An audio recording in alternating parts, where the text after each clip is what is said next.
Je suis Steven Albright, 28 ans, marié à un fils de 2 mois. L'escalade des arbres a été une passion de ma vie, malgré avoir cassé les 2 bras quand j'étais enfant.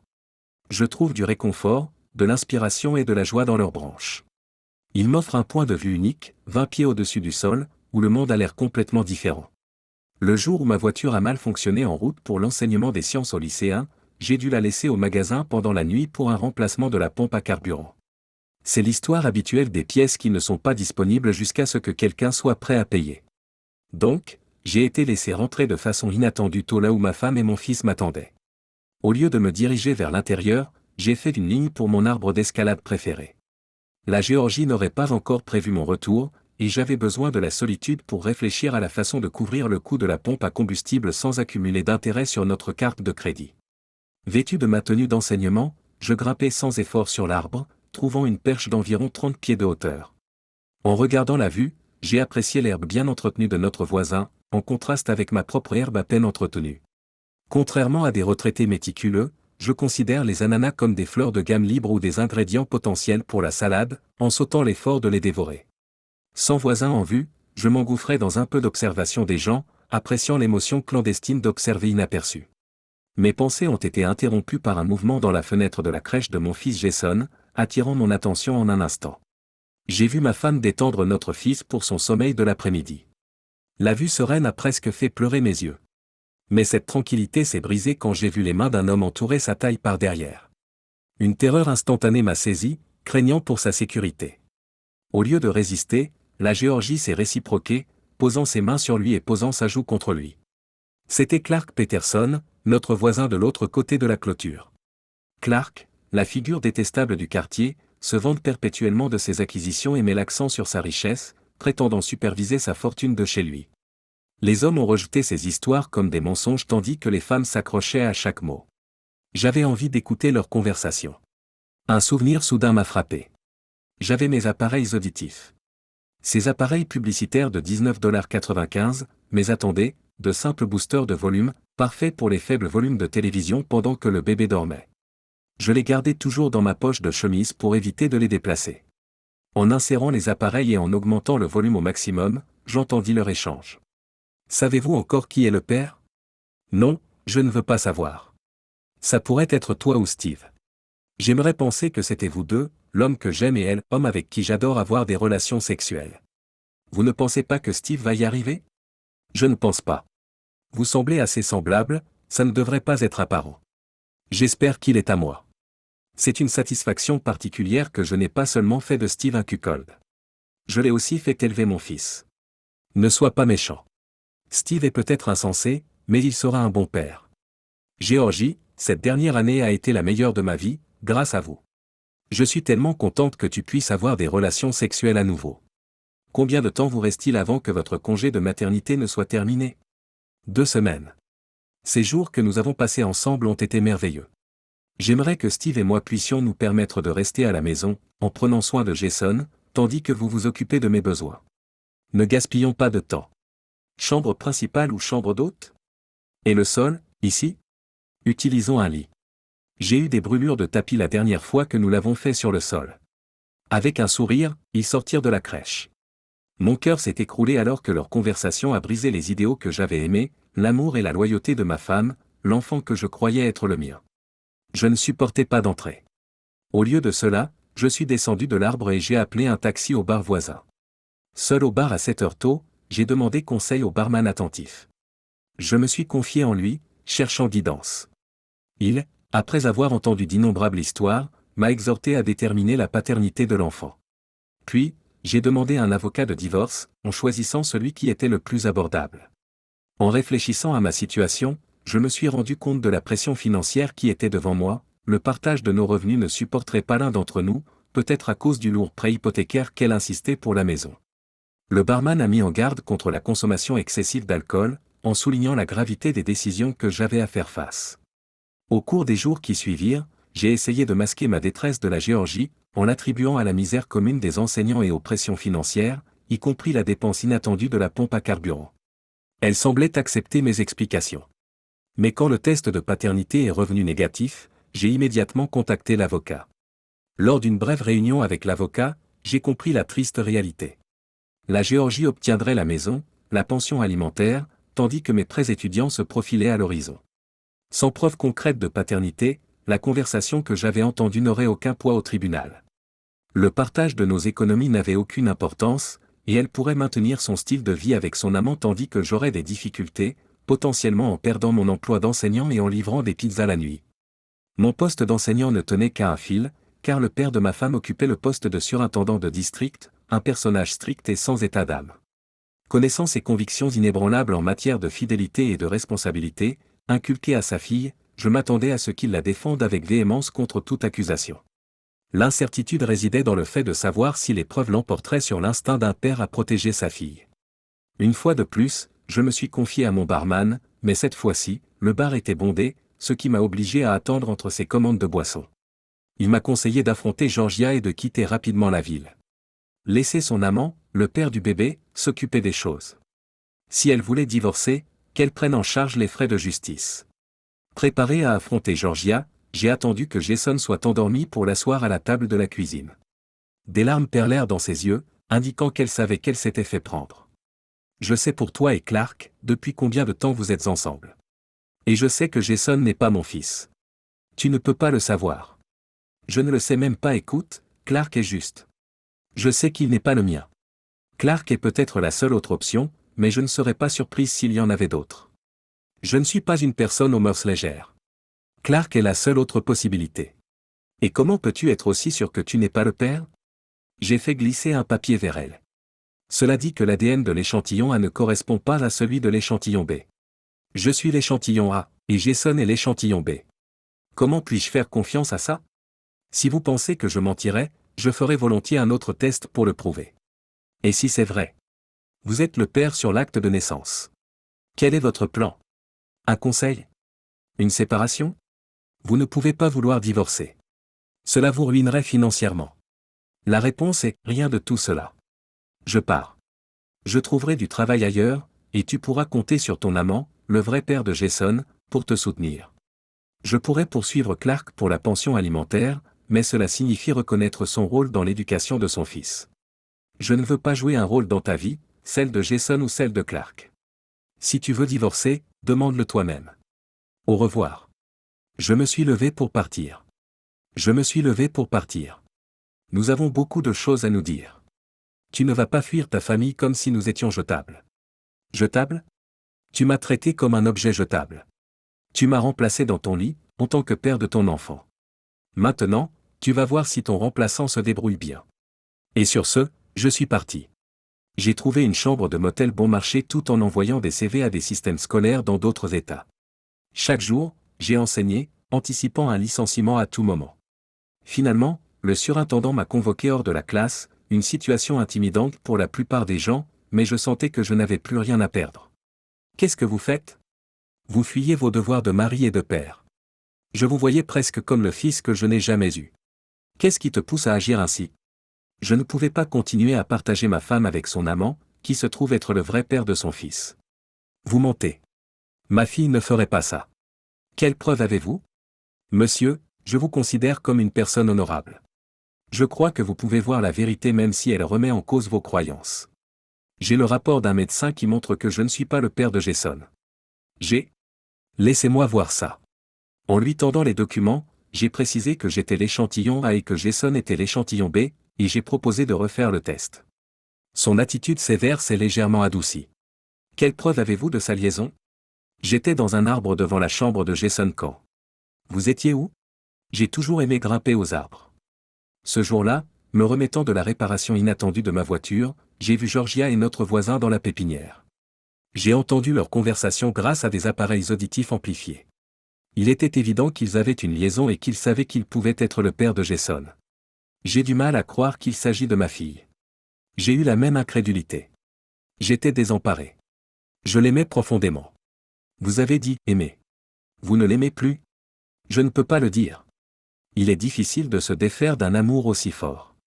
Mais chaque jour, la réalité l'entame. Mais, Steve, est-ce que fuir est la solution? Tu ne peux pas lui parler? Cherchez un conseiller. Le plus gros problème, c'est que je n'arrive pas à oublier qu'elle m'a trompé pendant plus d'1 an. Cela signifie que chaque « je t'aime » pendant cette période n'était qu'un mensonge. Je ne peux pas oublier qu'elle a eu un enfant avec son amant et qu'elle attendait de moi que je l'élève. Si Jason était à moi, je pourrais envisager d'arranger les choses si elle mettait fin à sa relation avec son amant. Mais elle avait l'intention de poursuivre ses liaisons. Pour moi, le conseil ne sert à rien. Le divorce n'est pas en ma faveur financièrement. Malgré son infidélité et la filiation de Jason, je devrais la soutenir. Pourtant, elle pourrait être mieux lotie si son amant prenait ses responsabilités. Elle aurait la vie amoureuse qu'elle privilégie à la mienne. Repartir à zéro ailleurs me semble être la seule solution. Je suis désolé pour le stress que cela représente pour vous et votre femme. Vous ne méritez pas ce qu'elle a fait, mais moi non plus. Alors, quel est votre plan immédiat? J'ai postulé à des écoles dans d'autres États. Les professeurs de sciences des collèges sont très demandés. Mais vous détenez une clé. Une mauvaise référence de votre part pourrait nuire à mes chances. Je compte sur votre intégrité pour défendre la vérité. J'attendrai que vous vérifiez avant de décider si j'ai besoin de changer de carrière. Je le découvrirai rapidement. Georgia ne peut pas me mentir quand on la confronte. Je reviendrai vers vous. Merci, monsieur. Georgia. Je préférerais marcher pieds nus sur des charbons ardents plutôt que d'affronter mon père en ce moment. Je ne sais pas ce qu'il sait, ou pire, ce qu'il soupçonne de la vérité derrière le départ de Steve. J'espère juste qu'il n'a pas encore parlé à Steve. Et, papa. Entre. Tu veux prendre ton petit-fils dans tes bras? Non. Tu peux le mettre dans le parc? Il faut que je te parle. Tu as l'air sérieux. Steve et moi traversons une période difficile, mais il reviendra dès qu'il aura fini de bouder. Qu'est-ce qu'il y a? J'ai un coton-tige. Tu sais pourquoi j'en ai besoin? Mon cœur s'emballe. Vous voulez vérifier si Steve est le père? Pourquoi? Vous pourriez me le dire maintenant et m'épargner les ennuis. Je ne pouvais pas mentir maintenant. Honnêtement, je ne sais pas. Et je ne vois pas en quoi c'est important. Mon Dieu. Tu es si inconsciente que ça. Vous venez d'admettre que ce n'était peut-être pas celui de votre mari. Combien d'autres possibilités? Papa, je n'ai pas de mœurs légères. Il n'y a qu'une seule autre option. Même une seule personne en dehors de ton mari signifie, tu sais quoi. Pourquoi ne pas demander le divorce si tu as une relation avec quelqu'un d'autre? Vous pourriez alors avoir un enfant après vous être remarié. Je ne suis pas amoureuse de Clark. Il remplit quelque chose que Steve ne remplit pas. J'aime Steve et je veux vivre avec lui. Nous pourrons avoir nos propres enfants plus tard. Je ne comprends pas pourquoi Steve est si contrarié.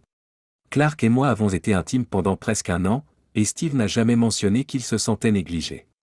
Quand il s'en rendra compte, il reviendra à la maison. Je mettrai même fin à nos relations avec Clark si Steve insiste. Qu'est-il arrivé à ma fille? Je ne peux pas croire ce que j'entends. Beaucoup de gens ont des relations ouvertes de nos jours. Steve devrait comprendre qu'un seul partenaire ne peut pas répondre à tous les besoins. J'aurais peut-être dû lui en parler, mais ce n'est pas une raison pour divorcer. Nous en avons terminé. Tu n'es plus dans le coup. Juste pour que tu saches, ta mère et moi sommes du côté de Steve. Pas toi ou ton enfant, tant que tu n'auras pas réglé ce problème. Tu sais distinguer le bien du mal. Ce n'est pas la peine de revenir enseigner. Vous êtes viré. Je porterai plainte pour rupture de contrat. Super, rendons votre licenciement public. Je n'hésiterai pas à le faire. Mes principes comptent plus que ma position. Je démissionnerai avant de soutenir une femme adultère. Il est parti. J'étais en larmes. Mon mari était parti et mon père m'avait renié. J'avais besoin de soutien. Clark, peux-tu venir, s'il te plaît? J'ai besoin de toi. Steve est là. Non, il est parti. Mon père vient de partir, il m'a crié dessus. Dépêche-toi, j'ai besoin de toi. J'arrive, bébé. En quelques minutes, il était à ma porte. Oh, Clark. Steve est parti, il a dit qu'il s'enfuirait. Mon père m'a renvoyé et ne veut pas me soutenir. Tout ce que j'ai, c'est toi. Qu'est-ce qu'on fait? Clark a fait une pause. Tout ira bien. Maintenant, nous ne cachons plus notre amour. Je suis doué pour transformer les obstacles en opportunités. Tu nous aideras, moi et Jason? C'est ton fils. Je suis heureuse que tu aies eu mon enfant. Je prendrai soin de vous deux. Tu es incroyable. Qu'est-ce qu'on fait ensuite? Divorcer de Steve, m'épouser. J'emménagerai. Je vendrai ma maison. J'aurai besoin d'un nouveau travail, l'enseignement n'existe plus. Pas de travail pour toi. J'ai de l'argent. Élève notre fils, pense à d'autres enfants. Tu me soutiens tellement. Plus que du désir? Fait-on ça au lit? Parfait. Après le départ de Clark, j'ai trouvé le bourbon de Steve, je me suis un peu saoulé et j'ai appelé Steve et papa. Je leur ai dit, allez au diable. Accélère le divorce pour que j'épouse Clark. Pas de pension alimentaire. Clark rachètera Steve. Pas besoin d'argent ni d'emploi pour aucun de vous deux. Steve. Contre toute attente, le ton de l'appel a changé. Au lieu de nier la réalité ou de la confronter, elle a planifié un divorce simple qui ne me dévasterait pas financièrement. Je n'aurais peut-être pas besoin de déménager, surtout si Georgia ne voulait plus faire carrière dans l'enseignement. J'ai parlé au père de Georgia, qui a reçu un appel similaire. Il était bouleversé par les actions de sa fille, appréhendait de voir son petit-fils moins souvent, mais était soulagé qu'il ne souffre pas financièrement. Il souhaitait toutefois qu'elle subisse davantage de conséquences pour ses actes. L'attente de l'appel de son avocat lui a paru une éternité. La Géorgie. Je ne me souviens pas d'une époque plus heureuse. Clark me rendait souvent visite, le secret ayant disparu, bien que son adaptation à la paternité ait pris du retard. Célibataire endurci, il ne savait pas comment changer les couches. J'ai engagé un avocat et Steve a été assigné. En accélérant le divorce, je serai bientôt Madame Clark Petersen. Changer le père de Jason sur le papier effacerait tout souvenir de Clark n'étant pas son père. Mes pensées ont dérivé vers notre lune de miel tropicale. Steve avait été convenable, mais Clark était une meilleure affaire. J'aurais dû le savoir. 2 mois après le début de la lune de miel, j'ai appelé Clark, prêt à apporter son repas préféré. Son téléphone était silencieux. Jason et moi sommes allés chez lui. L'obscurité. Un panneau, vendu, à l'extérieur, des pièces vides à l'intérieur. Je me suis efforcé de trouver des explications, peut-être avait-il déménagé temporairement, envoyé des meubles au nettoyage, ou vendu pour notre avenir commun. De retour à la maison, attendre l'arrivée de Clark pour apaiser mes inquiétudes me parut une éternité. J'ai passé d'innombrables appels, laissé des messages vocaux. Aucune réponse. La panique s'est installée. Je ne connaissais ni sa famille ni ses amis. La police et les hôpitaux n'ont rien donné. J'ai alors contacté son agent immobilier. Clark avait vendu la maison et déménagé hors de l'État, c'est du moins ce qu'il m'a dit. Après un appel persistant, Clark a finalement décroché. Il m'a dit, « Où es-tu? Tu vas bien? Tu es très persévérant. » Je suis parti. Je ne reviendrai pas. Un père mauvais payeur confirmé. J'ai d'autres enfants dehors. Peut-être supplier Steve de revenir. Mais les plans, les promesses. Tu manques de bon sens, mais tu es bon au lit. Je dois y aller. La femme du voisin prend un bain de soleil. Au revoir. J'ai regardé le miroir. Tu es vraiment un idiot. Personne n'a appelé. Les amis se sont rangés du côté de Steve. Les parents pourraient offrir un peu d'aide, comme pour toute personne en difficulté. Steve, presque divorcé, ne compatirait pas. Je n'avais que ce que je méritais. Je ne pouvais pas supporter d'appeler qui que ce soit, j'avais trop honte d'avoir manqué de respect à ceux qui s'étaient occupés de moi. L'amour et la confiance de Jason étaient ma bouée de sauvetage. D'autres soucis sont apparus, l'hypothèque, les factures, l'assurance, l'épicerie. J'ai cherché de l'aide, j'ai obtenu des bons d'alimentation et des aides sociales, je me suis isolé, j'ai regardé de vieux DVD tandis que ma vie s'écroulait autour de moi. Jason était ma seule source de joie éphémère. Un jour, je me suis réveillé dans un hôpital, appelant Jason. Il était avec ses grands-parents. Soulagé, j'ai réalisé à quel point j'étais tombé bas, mon propre bien-être n'ayant plus d'importance. Un employé des services de protection de l'enfance est arrivé, plaçant Jason dans une famille d'accueil à moins que je ne prouve que je suis à nouveau apte. Pas d'amabilité, juste du travail. Cela m'a piqué. Mes parents ont amené Jason. Il s'est accroché à ma mère, m'évitant. J'espérais qu'il oublierait ce bouleversement. Steve m'a rendu visite, me surprenant. Tu es venu te réjouir? J'ai craché. Georgia, j'ai tourné la page. Alors pourquoi es-tu là? Je veux te voir guérir. Jason a besoin de toi en tant que mère. Personne n'a besoin de moi. Laisse-moi tranquille. Les larmes de Steve ont coulé, mais une femme l'a entouré de son bras. Il avait quelqu'un d'autre avec qui aller de l'avant. Cela m'a brisé le cœur. Les machines ont commencé à sonner. Je me suis réveillé dans une chambre ordinaire, sans machine, avec une simple robe. Un service psychiatrique, un havre de paix pour ne pas gâcher la vie des autres. C'est bien. Les thérapeutes m'ont poussé à prendre mes responsabilités. J'avais envie de crier, mais ils ont persisté. Mes parents m'ont rendu visite, sans amener Jason. Tout ce qui m'importait, c'était son bien-être. J'espérais juste qu'il ne deviendrait pas comme moi. Je suis censé tenir un journal sur mon passé et mes espoirs pour l'avenir. Je suis fatigué. Pas d'avenir. Steve. Les funérailles ont été simples. Jason s'est accroché à ma femme. Mon ex-beau-père a orchestré notre rencontre. Ma femme attend. C'est une bonne chose.